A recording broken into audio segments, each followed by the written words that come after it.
안녕하세요.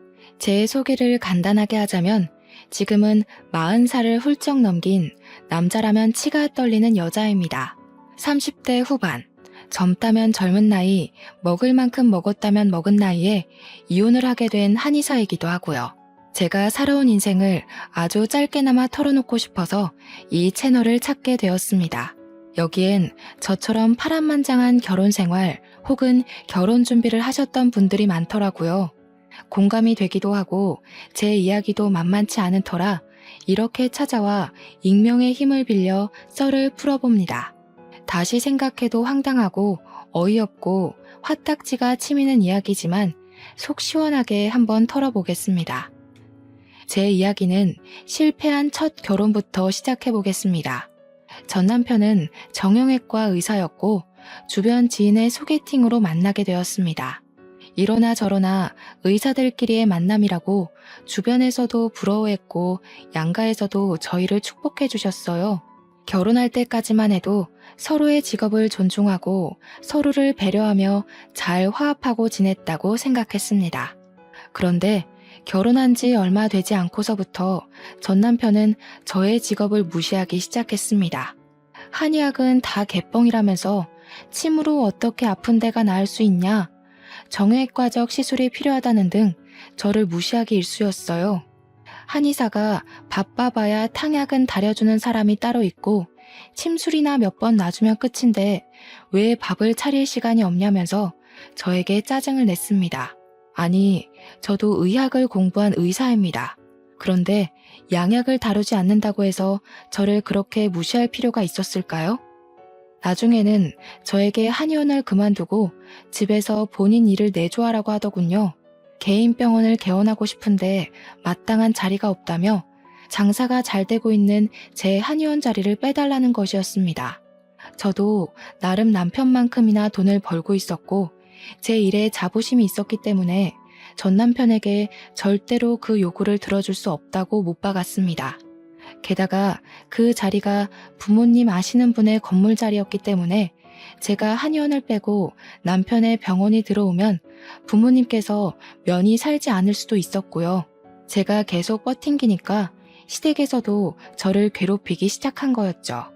예전에는 한의사 며느리라고 예뻐 죽겠다면서 용돈도 쥐어주시던 전 시모는 저에게 김장을 하러 오라고 강짜를 놓지를 않나 시부는 여자가 바깥일 해봐야 남편 기죽이는 일이라면서 당장 그만두라고 호통을 치곤 하셨습니다.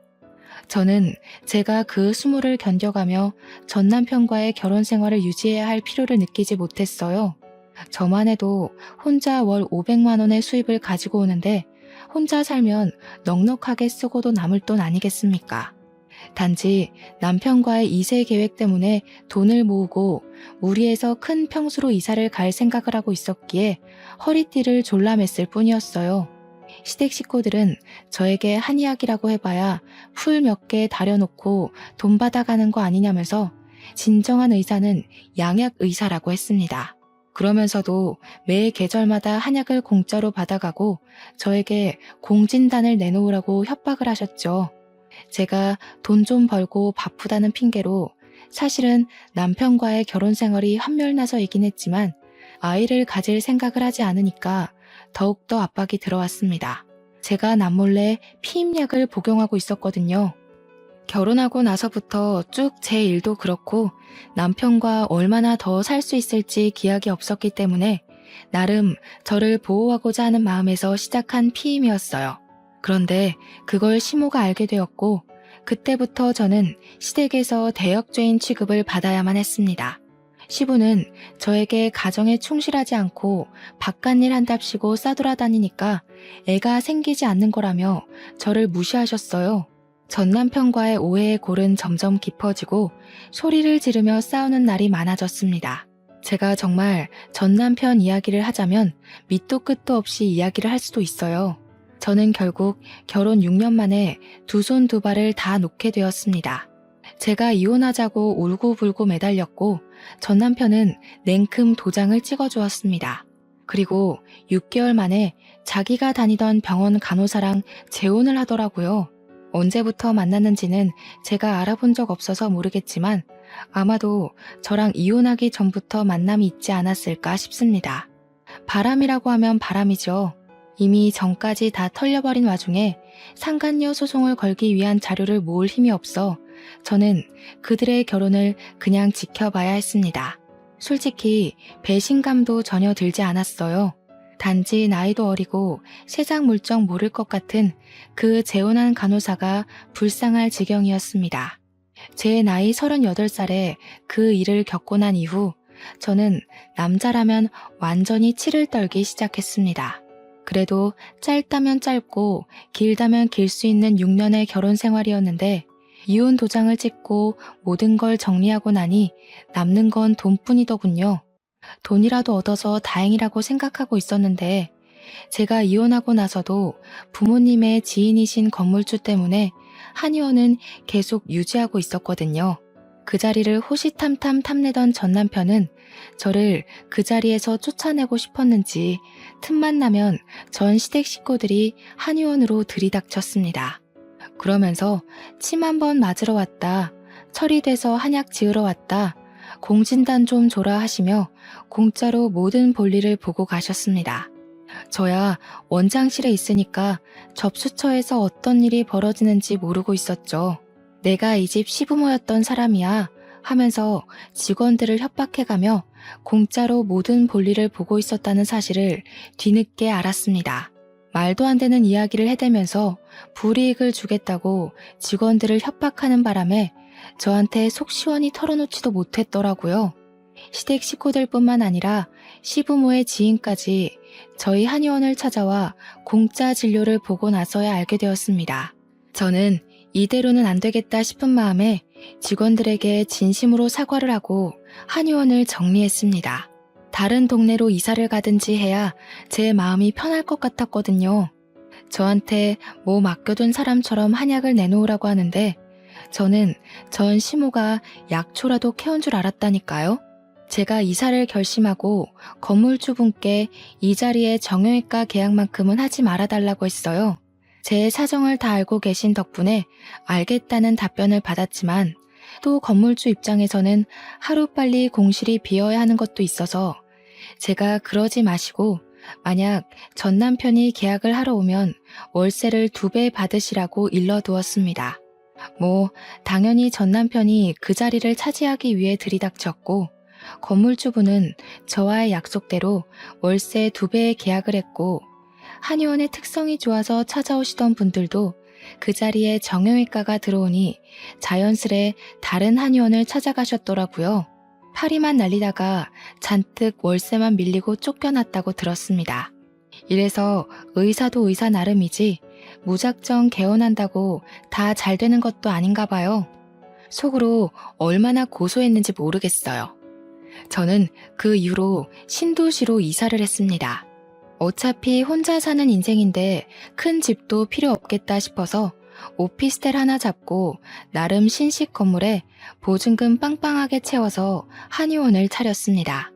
인테리어를 신식으로 싹 바꾸니까 깔끔하고 고급스러운 분위기가 나더라고요.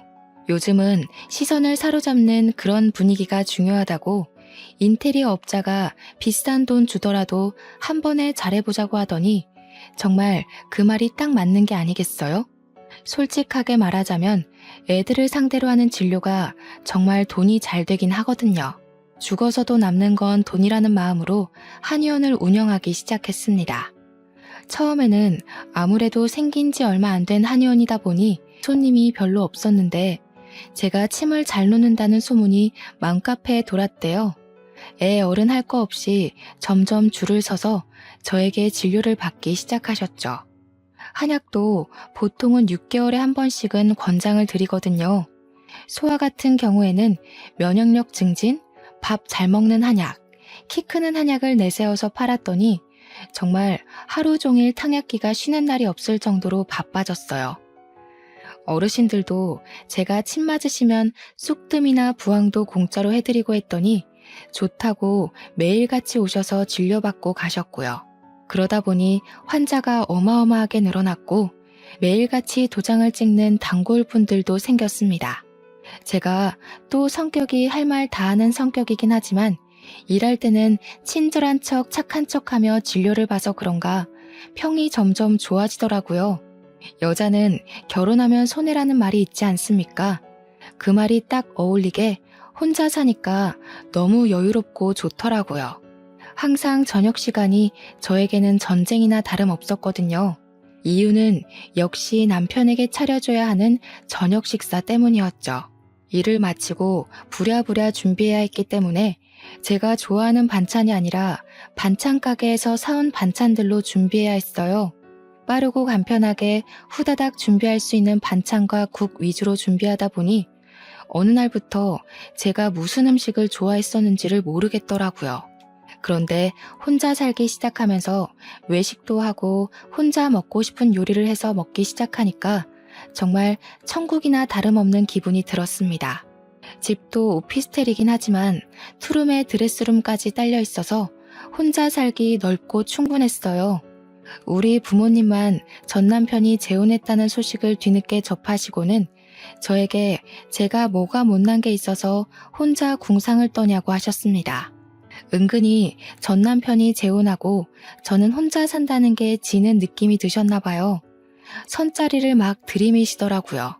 몇 번 속아서 혹시 부모님의 애원에 선자리에 나가보긴 했는데 영 마음이 내키지 않고 불편했습니다. 여러분, 자만추라는 말 아세요? 자연스러운 만남 추구라는 요즘 애들이 쓰는 말이래요. 근데 저는 그 말이 가슴에 콕 박히더라고요. 자연스럽게 만나서 물 흐르듯이 그런 연애가 하고 싶었습니다. 물론 결혼을 하라고 하면 싫다고 도망갈 것 같았지만요. 아무튼 선자리를 4번 정도 나갔을 때 도저히 안 되겠다 싶어서 그 뒤로는 부모님이 들이미는 선자리를 피해 다녔어요. 한의원에 몰두해서 운영하고 있었던 와중에 문득 그런 생각이 드는 게 아니겠어요? 제가 너무 햇볕을 안 보고 사는 것 같은 거예요. 한의원 건물 창가에서 바깥을 내려다보는데 너무 날씨가 화창하고 좋아 보이더라고요. 창문으로 맞는 공기의 냄새가 아니라 바깥에 나가서 온몸으로 그 공기를 물씬 느끼고 싶었습니다. 하루 종일 한의원에만 있으니까 한약 냄새만 나는 것 같고 몸에서도 약초의 향기가 나는 것 같고 그래서 혼자 달리기를 하기로 했어요. 요즘은 런데이라고 해서 달리기를 체크해주는 그런 핸드폰 앱도 있더라고요. 새로 이사온 집이 신도시다 보니 공원이 잘 되어 있는 편이어서 괜찮겠다 싶은 마음에 공원으로 달리기를 하러 다녔습니다. 매일 저녁 8시에서 9시까지 1시간을 아무 생각 없이 실컷 달리다 보니 기분이 좋아지더군요. 매일을 반복해서 하고 있는데 저와 같은 시간에 자전거를 타는 한 남자가 있었습니다. 어차피 공원 한 바퀴를 도는 코스라 매번 비슷한 시간에 움직이다 보니 보고 싶지 않아도 보게 되는 사람이었어요. 하루는 달리다가 제가 문득 공원 가운데 있는 호수가 달빛에 반사되는 게 아름다워서 슬쩍 멈춰 사진을 찍으려고 했습니다. 그런데 그분이 제 뒤에 바짝 붙어서 자전거를 타고 계셨었나 봐요. 제가 갑자기 멈추니까 브레이크를 급하게 잡으셨는데 부딪힐 것 같았는지 핸들을 옆으로 확 틀어버리시다가 넘어지신 거예요. 저도 놀래서 괜찮으시냐고 달려가니 괜찮다고는 하시는데 무릎도 까지고 손목이 벌겋게 부어오르기 시작하시더라고요. 남자분도 손목이 아프신지 다른 손으로 만져보시는데 딱 봐도 부어오르는 게 손목을 삔 것 같았습니다. 제가 슬쩍 양해를 구하고 만져봤는데 뼈를 다친 건 아닌 듯 싶었지만 열감이 슬슬 올라오더라고요. 너무나도 죄송한 마음에 명함을 찾는데 운동하러 나온다고 아무것도 들고 나오지 않아서 어찌해야 되나 고민했습니다. 그래서 제가 저희 한의원 위치를 대충 설명을 해드리고 거기 운영하는 한의사다 손목을 치료받으러 오셨으면 좋겠다고 했습니다. 그러면서 처음으로 눈을 마주치게 되었는데 세상에 생긴 게 완전 조각 미남인 거예요. 얼굴이 달빛에 은은하게 반사가 되어서 반쪽은 딱 그림자가 지는데 콧날이 얼마나 오똑한지 저도 모르게 멍하게 얼굴만 보게 되더라고요. 거기다가 자전거를 오래 타셔서 그런가 몸에 지방 덩어리가 하나도 없는 게 몸매도 탄탄하고 허벅지는 정말 축구선수 저리 가라더군요. 저한테 멋쩍게 웃으시면서 아, 한의사님이셨구나 하시며 오늘은 가봐야겠다고 다음에 한의원에 한번 들리겠다고 하셨습니다. 무릎만 까진 줄 알았더니 팔꿈치에서도 피가 줄줄 흐르길래 제가 잠시만 기다려주세요 하고 편의점에 가서 간이 구급상자를 사왔어요. 팔 소독도 해드리고 무릎에도 약 발라드리고 밴드까지 꼼꼼하게 붙여서 죄송하다고 다시 한번 사과를 드렸습니다. 괜찮다고는 하시는데 제가 사진 찍겠다고 주책만 안 떨었어도 이런 일은 없었잖아요. 꼭 한의원에 들러주셨으면 좋겠다고 고개 숙여 인사하고는 집으로 돌아왔습니다. 그런데 그날 밤부터 출근해서까지도 내내 신경이 쓰이는 거예요. 그 잘생긴 얼굴과 탄탄한 몸까지 하나하나 너무 제 스타일이었어요. 이게 바로 자연스러운 만남 추구인가 싶기도 했고요. 근데 제 나이가 벌써 42인 상태였는데 기분은 저보다 연배가 조금 있어 보였거든요. 그 나이가 되도록 혼자일 리가 없잖아요. 애가 있어도 셋은 있겠다 싶었죠. 그래서 마음 한편으로는 괜히 김칫국 마셨다가 다시 뱉어내고 마셨다가 뱉어내고 하고 있었습니다. 마음을 비우고 내원하신 환자분들 진료를 보는데 그분이 딱 진료실로 들어오는 게 아니겠어요? 어색하게 침을 좀 맞을 수 있을까요? 하시면서 들어오는데 이게 무슨 일인가 싶었습니다. 물론 제가 꼭 와달라고 했지만 진짜 오실 줄은 몰랐거든요. 당장 해드리겠다고 하고 온열 찜질에 쑥뜸에 해드릴 수 있는 처치는 다 해드렸어요. 진료를 보면서 환자 초진 차트를 보는데 저보다 4살 연상이시더라고요. 그때 딱 김이 팍 샜죠. 4살 차이는 궁합도 안 본다지만 제 나이가 벌써 42인데 저분은 대학생 아들이 있어도 이상하지 않을 나이였으니까요. 저는 친절한 한의사의 모습으로 환자분을 대했고 진료가 끝나고 얼마냐고 접수처에서 이야기를 하고 계시길래 제가 그냥 가시라고 했습니다. 이미 직원들에게도 다 이야기를 해뒀던 터라 부담 갖지 마시고 가시라 했더니 저보고 딱 그러시는 겁니다. 앞으로도 계속 와서 진료를 받고 싶으니까 정당한 값을 치르게 해달라고요. 한참을 저 때문에 다치셨으니 다 나을 때까지 공짜로 해드리겠다. 그분은 손목 나아도 계속 오고 싶으니 돈을 받아달라. 그런 싸움을 계속하다가 합의를 보았습니다. 10번만 공짜로 해드리겠다고요. 저한테 5번만 공짜로 받겠다고 끝까지 그러시는 거 10번 안 채우시면 안 된다고 못을 박았습니다. 그 뒤로 진짜 매일같이 와서 침 맞고 치료받고 하시는 거예요. 딱 10번 채우고 나서는 11번째부터 웃으면서 카드를 내미시는데 돈을 안 받을 수가 없겠더라고요. 저한테 한약도 짓고 싶다고 이야기를 하시길래 진맥을 짚어보았어요. 그러고는 이렇게 저렇게 하시면 좋겠다고 추천을 드리면서 은근히 저도 떠봤죠. 와이프분이나 자식들 한약은 안 지으세요? 하고요. 제가 생각해도 너무 똑똑한 질문이었다고 생각합니다. 그러니까 저한테 설핏 웃으면서 저 아직 미혼입니다 하시는 게 아니겠어요? 제 얼굴에서 진짜 밝은 웃음이 티가 났을지도 몰라요. 속으로 유레카를 외쳤거든요. 그 뒤로 제가 진짜 홀라당 넘어가서 머릿속에 이 남자는 미혼이다 미혼이다 이 생각밖에 없었어요. 그 뒤로 그분은 일주일에 2-3번은 저희 한의원에 와서 치료를 받으셨고 저녁에는 같이 달리기를 했어요. 자전거를 타는 게 시원하고 기분 좋다고 하시더니 제가 자전거를 못 탄다고 하자마자 자전거를 두고 나오시는 거예요. 저랑 속도를 맞춰서 같이 달려주시는데 진짜 20대에도 못 느껴본 설렘과 몽글거림이 가슴속에 콕 박혀서 떠나질 않더라고요. 이렇게 계속 뜨뜨미지근하게 지내니까 저도 이 남자가 점점 더 궁금해지기 시작했어요. 은근히 무슨 일을 하시길래 낮에도 침을 맞으러 오시냐고 물어보니까 자기는 재무관리사라고 하더라고요. 재무관리사라고 하면 주식이나 투자 이런 거 생각하지 않겠어요? 직업까지도 너무 멋있는 거죠. 제가 멋있다고 하니까 한의사가 더 멋있는 직업 아니냐고 하는 거예요. 여성이 전문적인 직업을 가지고 있는 게 훨씬 가치 있는 거라고 말을 해주는데 순간 울컥 하더라고요. 전 남편이 저를 얼마나 무시했었는지 막 그때 기억이 나면서 제 가치를 알아준다는 게 너무 행복했어요. 그래서 저도 모르게 제 전 남편이 이런 마인드였으면 참 좋았을 텐데 하고 말했습니다. 그랬더니 저한테 이혼을 하셨냐고 물어보더라고요. 숨길 것도 아니니 이혼했다고 이야기를 했죠. 몇 년 전에 했고 미련 있는 건 절대 아니라고 덧붙이니 저에게 안도의 한숨을 내쉬며 다행이래요. 기혼일까봐 조마조마했다고 하는 겁니다. 그게 무슨 소리일까 싶어서 왜 기혼일까봐 조마조마해요? 하니 저에게 다이렉트로 숨기지 않고 딱 이야기하더라고요.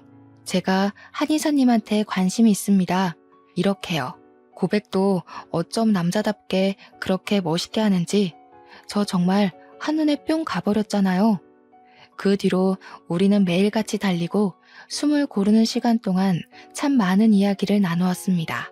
학교는 어디를 나왔는지, 어느 동네에서 유년 시절을 보냈는지, 학창 시절을 어떻게 보냈는지 그런 이야기들요. 그분은 자기가 학창 시절에 공부를 안 해서 골칫덩어리를 맞고 있었다고 했어요. 그런데 좀 의구심이 들었죠. 재무관리사라면 똑똑해야 하는 거 아닌가 싶어서요. 그러니 그렇게 대단한 건 아니라고 겸손을 떨더라고요. 그러면서 자기는 아직 미혼이라고 했습니다. 저야 이미 환자 차트를 보고 있었지만 모르는 척하면서 이렇게 멋있고 잘났는데 왜 미혼이냐고 물어봤어요. 그랬더니 제 눈을 진하게 바라보면서 저를 만나기 위해 아직 미혼이었던 것 같다고 하는 거예요. 그날부터 저희는 정말 정식으로 사귀기로 했습니다. 근데 원래 사귀면 서로의 집도 오가고 집에서 데이트하면서 같이 밤도 새우고 하는 맛이 있어야 하지 않겠어요? 멀끔하게 생겼지만 집안이 개판이면 실망스러울 것 같기도 하고 아무래도 나이도 있고 재혼 각을 재다 보니 성향이 잘 맞는 사람을 만나고 싶었단 말이죠. 전 남편은 항상 양말을 뒤집어서 벗어두는 나쁜 놈이었거든요. 그래서 이번에는 미리미리 파악해서 그런 성향까지 잘 맞는 사람을 만나고 싶었습니다. 사귀기 시작한 지 얼마 안 돼서는 부담스러워서 집에 초대를 안 했나 싶었는데 시간이 지나도 집에 저를 초대하질 않더라고요. 그래서 제가 대놓고 이야기를 했습니다. 왜 집에 초대를 하지 않냐고 하니 상당히 당황해하면서 집에서 근무하는 시간이 많다 보니 자료들이 많아서 그런 거라고 이해해 달라고 했어요. 아무래도 개인정보가 어쩌고 저쩌고 하면서 변명을 하는데 생각해보니 재무관리사니까 그럴 수 있겠더라고요. 다른 사람의 재산과 개인정보를 가지고 투자를 대신해주는 거니까요. 오히려 이해 못한 사람이 된 기분이 들어서 제가 미안하다고 했습니다. 그러다 보니 우리 집에서 보통 데이트를 하고 같이 지내고 하게 되었어요. 그런데 약간 이상한 게 보통 집에서 데이트를 하고 하룻밤 자고 가라고 한 5번 이야기를 하면 그중에 한 번 정도만 자고 가는 거예요. 집에 꿀단지라도 숨겨둔 거 아닌가 했는데 고객관리 차원에서 집에서 근무하는 일이 많으니까 이해를 좀 해달라고 하더라고요. 그게 주식이 해외시장 같은 경우에는 새벽에 열리고 공인인증서가 필요해서 어쩔 수 없대요. 잘 모르는 분야이기 때문에 제가 이해할 수밖에 없었어요. 그렇게 나이 40을 훌쩍 넘기고 데이트다운 데이트를 해보기 시작했습니다. 전 남편과는 소개팅으로 만난 사이지만 거의 선짜리나 다름없었기 때문에 서로의 조건만 보고 서둘러서 결혼을 했거든요. 지금 남자친구와는 SNS에서 맛집을 검색해서 찾아가고 TV에 나오는 맛집 여행기를 보면서 같이 먹으러 다니고 그랬어요. 데이트 명소라는 여의도 벚꽃놀이도 처음으로 가봤고요. 양평 두물머리에 핫도그가 유명한 거 아시나요? 거기서 핫도그를 먹으며 노을 지는 강을 딱 둘러보는데 너무 좋더라고요. 안면도에서 칼국수를 먹으며 밤바다 구경하면서 맥주도 한 캔 하고 정말 너무나도 행복했어요. 그렇게 행복한 마음이 지속되니까 어느 날부터는 이 사람이랑 평생을 함께하고 싶다는 생각이 머릿속을 지배하더라고요.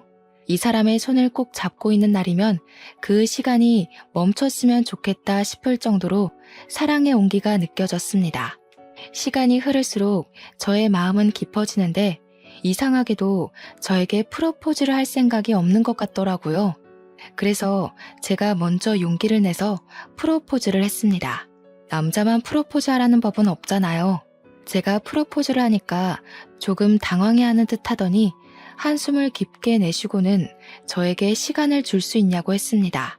저는 무슨 일인가 싶었어요. 하지만 제대로 정확한 이야기는 해주지 않고 정리할 게 조금 있다고 기다려달라고 했습니다. 저는 인내심을 가지고 기다렸어요.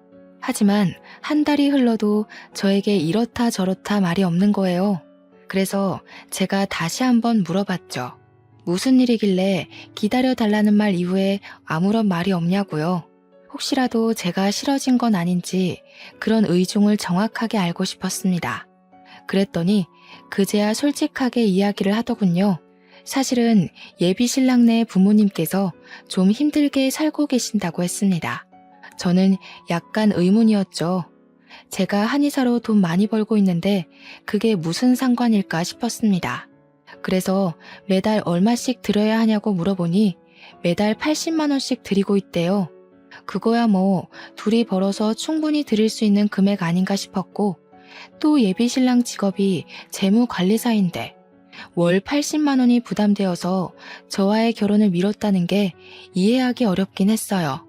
그래서 저는 그런 문제는 별거 아니다. 결혼 준비하자고 이야기를 했습니다. 우리 집에 먼저 인사를 드리러 갔으면 좋겠다고 이야기를 하니까 또 한숨을 쉬면서 할 이야기가 남았다는 거예요. 이번에는 또 무슨 소리를 할지 걱정도 좀 되고 그래서 솔직히 다 털어놔 보라고 이야기했어요.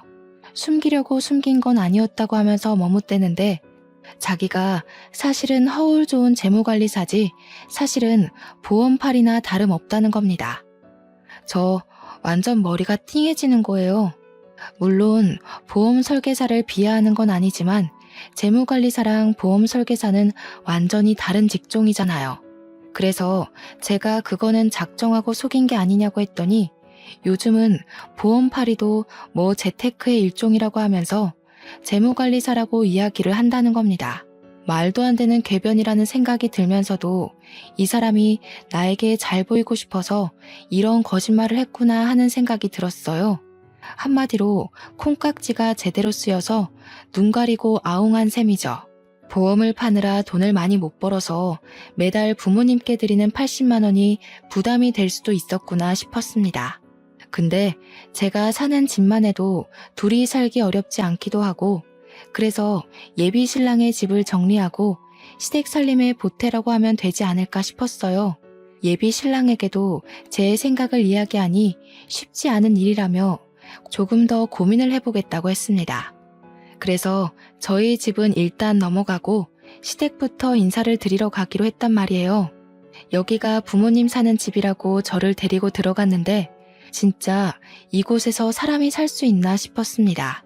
키키한 냄새는 물론이고 곰팡이가 가득 피어있는 벽지를 보는 순간 여기서 밥이 넘어가겠나 싶었습니다. 외관도 정말 낡은 빌라이긴 했지만 집 안이 더 문제였어요. 정말 바퀴벌레가 득식을 할 것 같은 느낌 아시나요? 그런데 예비 시부모님의 눈빛 또한 저를 보는데 약간 불편해하시는 느낌이 들었습니다. 그래도 아들이랑 결혼하겠다고 찾아온 여자인데 저에게 끝까지 존대를 하시면서 불편해한다는 느낌을 팍팍 주셨어요. 제가 편하게 해달라고 부탁을 드렸는데도 아니에요 아가씨 하면서 예비 며느리라는 칭호도 붙이지 않으시더라고요. 일단 앉아서 편히 쉬라고 하는데 앉아있기도 뭐한 장판에 쭈그리고 멍 때리고 있었습니다. 근데 예비 신랑만 쓱 부르더니 방음도 안 되는 방에서 무슨 이야기를 막 하시는 거예요. 궁금해서 슬쩍 집중해서 엿들어 보니 저 아가씨한테 말은 다 했냐? 다 알고 있는 거 맞냐? 이런 이야기를 하시더라고요. 나중에 예비 신랑에게 물어보니 그냥 집안 사정에 대해 이야기를 나눈 거라고 솔직하게 다 이야기했다고 말하더군요. 그런데 왜 저를 불편하게 생각하시는지 잘 모르겠더라고요. 아무래도 제 직업이 한의사라 너무 기운 결혼이라고 생각해서 그러시나 싶었죠. 예비신랑도 저한테 자기는 너무 볼품없는데 제가 너무 잘나서 그런 거라고 했거든요. 저희 집에 인사를 드리러 가서는 예비신랑이 정말 싹싹하게 예의 바르게 굴었어요. 저희 부모님이 원래 제 재혼을 엄청 기다려왔다고 했었잖아요. 저에게 선자리도 막 들이미시고요. 그런데 부모님이 보시기에도 예비신랑이 저에 비해 너무 볼품없다고 생각하셨는지 별로 탐탁지 않아 하셨어요. 저한테 뭐가 부족해서 저렇게 별 볼 일 없는 남자를 만나냐고 해서 한참을 싸우다가 저도 곰곰이 생각을 해봤죠. 우리 부모님까지 그러니까 슬슬 저도 제가 보는 눈이 영 바닥인가 하는 생각이 들었거든요. 일단 양가 부모님을 각자 만나고 소개도 했으니 상견례를 하자고 이야기를 했습니다. 근데 예비 신랑이 자꾸 날짜를 미루는 게 아니겠어요? 아직 예비 시부모님이 마음의 준비가 안 됐다고 하면서 차일피일 기약 없이 미루는 거예요. 인사까지 다 드린 마당에 준비가 안 됐다는 게 무슨 소리냐고 저도 점점 예비 신랑과 다투는 날이 많아졌어요. 그러니 예비 신랑도 자기를 믿고 조금만 기다려 달라면서 제가 너무 부담스럽다고 하셨다는 겁니다. 그런데 그때까지도 웃긴 사실이 뭔지 아세요? 정작 저는 예비 신랑이 혼자 살고 있는 집에 가본 적이 없었다는 겁니다. 저도 속으로 완전히 결단을 내렸습니다. 더는 미뤄서는 안 될 일이라고 생각을 했고 서로의 생활 습관을 정확하게 알아야 한다고 생각했죠. 전 남편과의 한 번 실패가 있었기 때문에 2번 실패하고 싶지 않았어요. 자꾸 저한테 숨기려고만 하니까 도대체 집안 꼬락서니가 어떻길래 방문을 못하게 하나 싶었고요. 그래서 안 된다는 걸 알지만 제 환자 진료 차트에 나와 있는 집 주소를 확인했습니다. 불시에 방문했는데 설마 집 앞에서 내쫓진 않겠지 싶어서 말이죠. 그게 제 인생의 가장 중요한 전환점이 될 거라고는 그때까지 생각도 못했네요. 정보에 써져 있는 집으로 찾아가서 다짜고짜 벨을 눌렀습니다. 평소에 예비 신랑이 보험을 계약할 일이 없으면 집에 있다는 걸 미리 듣고 알고 있었기에 용기를 낸 거죠. 불시에 딱 찾아가서 벨을 눌렀는데 누구세요? 하면서 현관문을 열고 나오는 사람이 젊은 남자인 거예요. 저는 너무나도 당황했죠. 설마 진료 차트에 있는 주소까지 속인 건가 싶었거든요. 도대체 어떤 삶을 살기에 처음부터 끝까지 거짓으로 저를 대할 수 있는 건가 순간 만감이 교차했어요. 혹시 나를 사랑한다고 했던 그 모든 것이 거짓이었나? 하는 생각도 들고요. 끽해봐야 대학생 정도로 보이는 남자한테 저는 살짝 떨리는 목소리를 가다듬고 물어봤어요. 여기가 김진성 씨 집 아닌가요? 하고 물어보니 저한테 맞는데 누구세요? 이러는 거예요. 맞는다고 하니까 더 혼란스러운 거 있죠. 그래서 김진성 씨는요? 하고 예비 신랑을 찾았습니다. 조카랑 살고 있는 건가 싶어서 이야기를 들어봐야겠다 생각했어요. 그런데 갑자기 그 대학생 정도로 보이는 남자애가 아빠 손님 왔는데 이리 와봐 하는 게 아니겠어요. 저는 정말 입을 떡 벌리고 아무 말도 할 수가 없었습니다. 순간 머리에 진짜 망치를 맞은 듯한 기분이었습니다. 대학생으로 보이는 아들이 존재한다니. 저한테 분명히 미혼이라고 했고 그동안 아들의 존재나 결혼을 했었다는 이야기를 한 적이 없었거든요. 이게 다 무슨 일인가 싶어서 멍하니 집을 바라보는데 사각 팬티 바람으로 누군데? 하고 나오는 남자가 제 예비 신랑인 거예요. 눈을 여러 번 비비고 봐도 제 예비 신랑이었습니다. 저도 놀라고 예비 신랑도 놀라고 아빠라고 부른 남자애는 뭐야? 하고 보고 있고 예비 신랑이 야, 문 닫아 하고 소리를 치는데 제가 발로 문을 턱 막았습니다. 그러자 문을 닫으려던 예비 신랑의 아들이 놀래서 저를 쳐다보더라고요. 저는 문을 못 닫게 막고는 그 앞에서 배신감에 가득 찬 얼굴로 버티고 서 있었어요. 그러니까 글쎄 웬 여자가 집에서 슬쩍 나오더니 누구세요? 이러는 거 아니겠어요? 그 꼴을 보고 저는 확신이 들었죠. 부인이구나 싶었습니다. 남자애는 모르겠다고 아빠 손님인 것 같은데 그러고 있고요. 저는 성격이 할 말 다 하는 성격이라고 했잖아요. 그 꼴을 보는 순간 결혼이고 나발이고 아무 생각도 들지 않았어요. 그냥 그 집안으로 쑥 들어가 버렸습니다. 웬 여자가 갑자기 집으로 들어오니 사정을 알고 있는 예비 신랑만 혼비백산이 되고 와이프로 보이는 여자와 아들인 남자는 저를 미친년 보듯 보더군요. 그날을 다시 생각해도 너무 어이가 없고 황당하고 진짜 열이 받네요. 아무튼 다짜고짜 들어가서 이야기들 좀 하시죠 하니까 다들 어리둥절해 하는데 예비신랑, 아니 그 미친놈만 벌벌 떨더라고요. 그래서 제가 거기서 당당하게 말했습니다. 제가 저 남자랑 결혼을 약속한 사이거든요. 물론 와이프가 있다는 이야기도 다 큰 아들이 있다는 이야기도 못 들었습니다. 혹시 저랑 결혼하기로 했다는 이야기를 들은 적 있나요? 그러니까 아들도 와이프도 전부 기겁을 하면서 미친 거 아니야? 누가 미친 거야? 전현이 미친 거야? 네가 미친 거야? 난리가 나더라고요. 머리가 지끈거리면서 아파지는데 저도 이대로 당하고만 있을 수 없잖아요. 확실하게 끝을 내더라도 저를 속인 저놈이 벌은 받고 끝나야 하지 않겠어요? 저도 몰랐어요. 저한테는 미혼이라고 했거든요. 저랑 여행도 잘 다니고 저희 집에서 자주 밤을 새웠기 때문에 꿈에도 생각 못했습니다. 거기다가 제가 저 미친 인간네 부모님까지 만나 뵙고 인사를 드렸거든요. 거기서도 저에게 유부남이라는 이야기는 하지 않았습니다. 제가 정확하게 이야기를 하니까 와이프라는 사람은 분노에 벌벌 떨고 아들이라는 사람은 경멸의 눈초리로 저와 예비신랑을 쳐다보더군요. 저도 진짜 그 자리에서 정신력으로 버텼지 아니었으면 기절을 했을지도 모르겠네요. 그제야 이야기를 와이프가 풀어두는데 알고 보니 혼인신고는 하지 않은 사실혼 관계라고 하더군요. 저도 어이가 없어서 사실혼에 애까지 두고 사냐고 그게 뭐냐고 물어보니까 여자가 자기네 나라에서는 그렇게 산다는 게 아니겠어요? 자세히 보니까 조금 이국적으로 생긴 것 같길래 어디 나라에서 왔냐고 물으니 프랑스 혼혈이라고 하더군요. 프랑스에서는 혼인신고 같은 거 안 하고 사실혼을 다 인정한대요.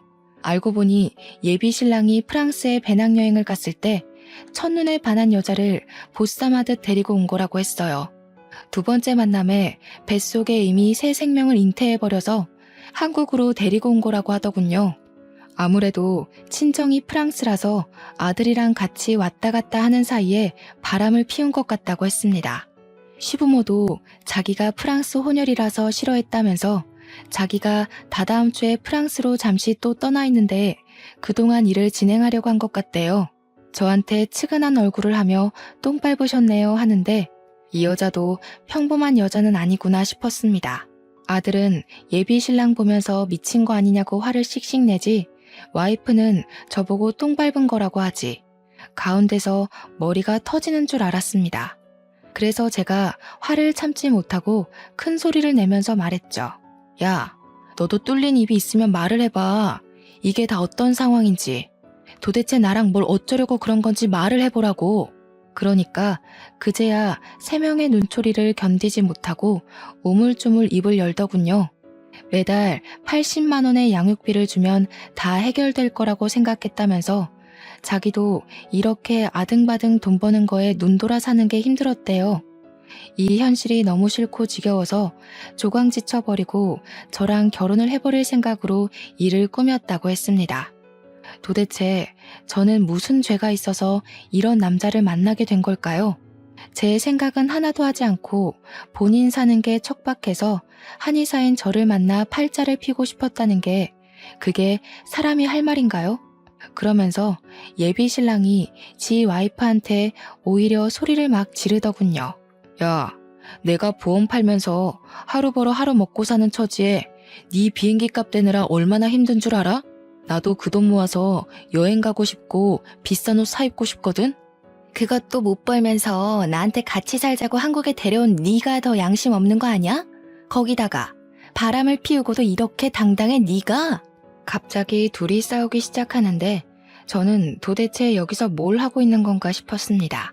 그래도 마음에 남아있는 수상쩍음을 풀어보고자 여기까지 찾아온 게 신의 한 수라고 생각했어요. 정말 조상님이 도와서 제가 이 사기꾼에게 더 넘어가지 않고 일을 멈출 수 있게 된 거라고 믿게 되었습니다. 만약 그날 제가 집에 찾아가지 않고 덜컥 혼인신고를 했다면 어떤 일이 벌어졌을까요? 상상도 하고 싶지 않습니다, 정말. 그렇게 부부싸움하는 걸 한참 동안 어이없이 바라보고 있는데 아들이라는 놈이 이만 갑옷이라고 하는 겁니다. 근데 저도 점점 열이 뻗치고 이대로는 가만히 가서는 안 되겠다 싶은 생각이 들었어요. 그래서 신발을 신고 집안에 성큼성큼 들어가서 설거지통에 물을 가득 받아서 그 부부에게 뿌려버렸습니다. 부부싸움하다가 물벼락을 맞고는 저를 빤히 쳐다보는데 진짜 두 눈을 찌르고 싶더군요. 야, 이 사기꾼 같은 년놈들아. 아주 끼리끼리 잘 만났다. 당신 혼인빙자 사기꾼으로 소송 걸 거니까 그런 줄 알아. 당신네 부모한테도 똑바로 전해. 정신 차리라고. 그래서 나한테 속인 거 다 말했냐? 솔직하게 말했냐? 뭐 그딴 이야기 한 거지? 그러니까 꿀먹은 벙어리가 돼서 눈알만 굴리더군요. 내 눈앞에 두 번 다시는 띄지 마라. 너 내가 아주 걷지도 못하게 만들어버릴 거니까. 아니, 누가 누구 보고 소송이래? 너도 상간녀야, 상간녀. 그래, 상간녀 소송 걸고 싶으면 한번 걸고 넘어져봐. 저 인간이 나한테 미혼인 척한 거, 나 속인 거 아주 증거는 차고 넘치니까. 우리 나눈 대화부터 전화통화, 우리 병원에 방문해서 미혼이라고 한 것까지 전부 다 기록으로 남아있어. 누가 이기나 한번 해보자고. 소송비는 될 수 있고. 제가 열받아서 막 우다다 쏟아내니까 둘 다 아무 말 못했어요. 그러고는 뒤도 돌아보지 않고 그 집에 침 한 번 뱉고 나왔습니다. 하지만 저는 그 인간을 혼인빙자 사기로 소송을 걸 수 없었습니다. 제가 금전적으로 피해를 본 사실이 없기 때문에 사기죄가 성립되지 않는다는 경찰의 말 때문이었죠. 저는 정말 똥 밟은 셈 치고 그 인간과 마주치지 않기 위해 최선을 다했습니다. 운동도 헬스를 다니기 시작했고 공원 근처 그 인간과 갔던 곳은 쳐다도 안 봤어요.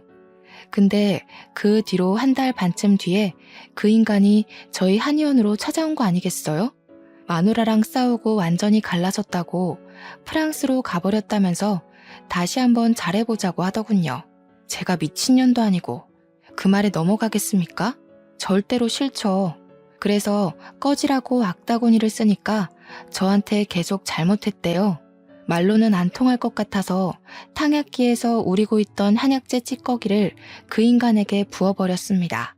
이게 무슨 냄새냐고 기겁을 하고 뒷걸음질 치는 그 인간에게 네 악취보다는 향기롭다고 당장 눈앞에서 꺼지라고 했죠. 그 뒤로 두 번 더 찾아왔을 때는 경찰에 영업방해로 신고해서 쫓아냈고요. 지금은 경찰이 무서워서인지 다른 여자를 찾은 건지 모르겠지만 잠잠합니다. 하지만 언제 다시 찾아올지 모른다는 불안함도 있고 집도 알기 때문에 저는 다시 이사 준비를 하고 있어요. 한의원도 다른 동네로 이사가고 집도 알아보고 있고요. 여러분, 세상에는 정말 미친놈들이 많은 것 같습니다. 제가 아무리 조심한다고 해도 작정하고 속이는 놈들이 많아서 걱정이 되네요.